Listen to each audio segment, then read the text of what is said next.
আরে এটা পণ্ডিত মশাই কি দেখিয়ে দিচ্ছে? এই হারটার মধ্যে নাকি মানে বারবার ঘুরে এসে 7 বার ঘুরে এসে মালা দেবে। এটা আবার কিরম ধরনের বিয়ে? তো তোমরা দেখতে থাকো কার বিয়ে, কোথায় আসলাম আর কেমনভাবে বিয়েটা হচ্ছে সবকিছু ভিডিওতে। হ্যালো বন্ধুরা, তোমরা সবাই কেমন আছো? আশা করি সবাই ভালো। তো আগের ভিডিও তো দেখতেই পারলে তোমরা, অধিবাসের ভিডিও, আর এটা হচ্ছে বিয়ের দিনের ভিডিও। তো আমরা রেডি হওয়ার সময় একটু সময় নেই যে 1 সেকেন্ডের ভিডিও করবো, তাড়াহুড়ো করে বেরিয়ে পড়েছি। আর তারপরে এই যে চলে আসলাম আমরা মন্দিরে। হ্যাঁ, আমার দেওরের বিয়েটা মন্দিরেই হচ্ছে। আর বন্ধুরা, মন্দিরে হওয়ার কারণটা জানো?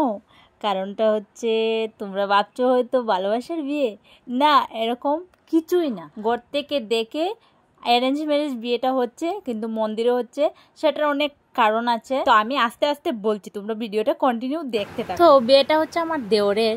আর তোমরা যারা যারা আগের ভিডিওটা দেখেছো তারা তো জানোই, অনেক দিন থেকে আমার দেওরের জন্য কনে দেখা হচ্ছিল, কিন্তু বিয়েটা ঠিক হচ্ছিল না। তো তাড়াতাড়ির মধ্যে হঠাৎ করে বিয়েটা ঠিক হয়ে যায়। তোমরা তো জানোই এখন বর্ষাকাল, তার জন্য বৃষ্টি, আর বৃষ্টি হলে প্যাক কাদা তো হবেই।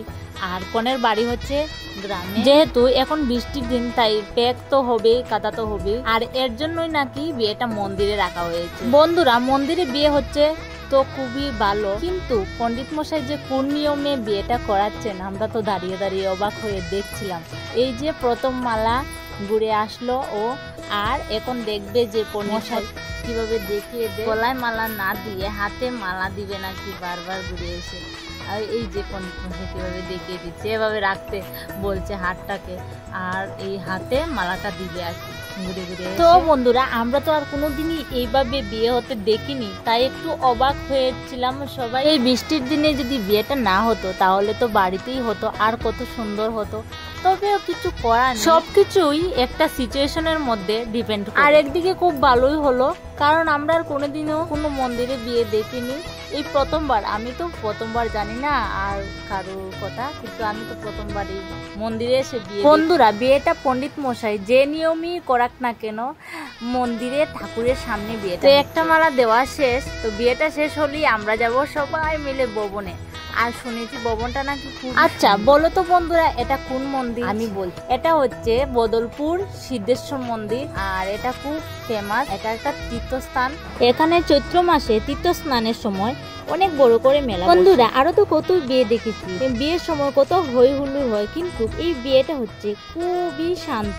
আমরা এত বরযাত্রী আসলাম, আর ওদিক থেকে ওকনের বাড়ি থেকে অনেক মানুষ এসছে। বন্ধুরা, তোমরা বিশ্বাস করবে না, এই যে আমি ভিডিও করছি হঠাৎ করে দেখে আমার মোবাইলে উনি, আর ওনাকে দেখে তো আমি চমকে গেলাম। হঠাৎ করে আমার পেছনে এসে দাঁড়িয়ে বিয়ে দেখছিল। এই যে বিয়ে সম্পূর্ণ হয়ে গেল।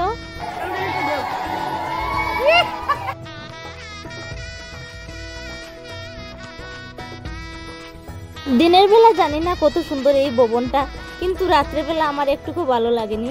আর আমার বর এই দেখো একটুখানি ভিডিও করেছে, আর আমি তো মোবাইলে বেশি ধরিনি, একটু ভিডিও করেছি। তাও আমি কিভাবে ভিডিওটা করেছি আমি নিজেও জানি না, শুধু তোমাদের জন্য। তারপর এই যে বরযাত্রী থেকে এসে আমরা সোজা ঘরে এসে গেলাম, বিয়ে বাড়িতে আর যাইনি। আর আমার সাজগুজ সবকিছু নষ্ট হয়ে গেছিল, তাও ঘরে এসে আগে একটা ভিডিও করে নিলাম। তো আজকের ব্লগটা কেমন হলো অবশ্যই কমেন্টে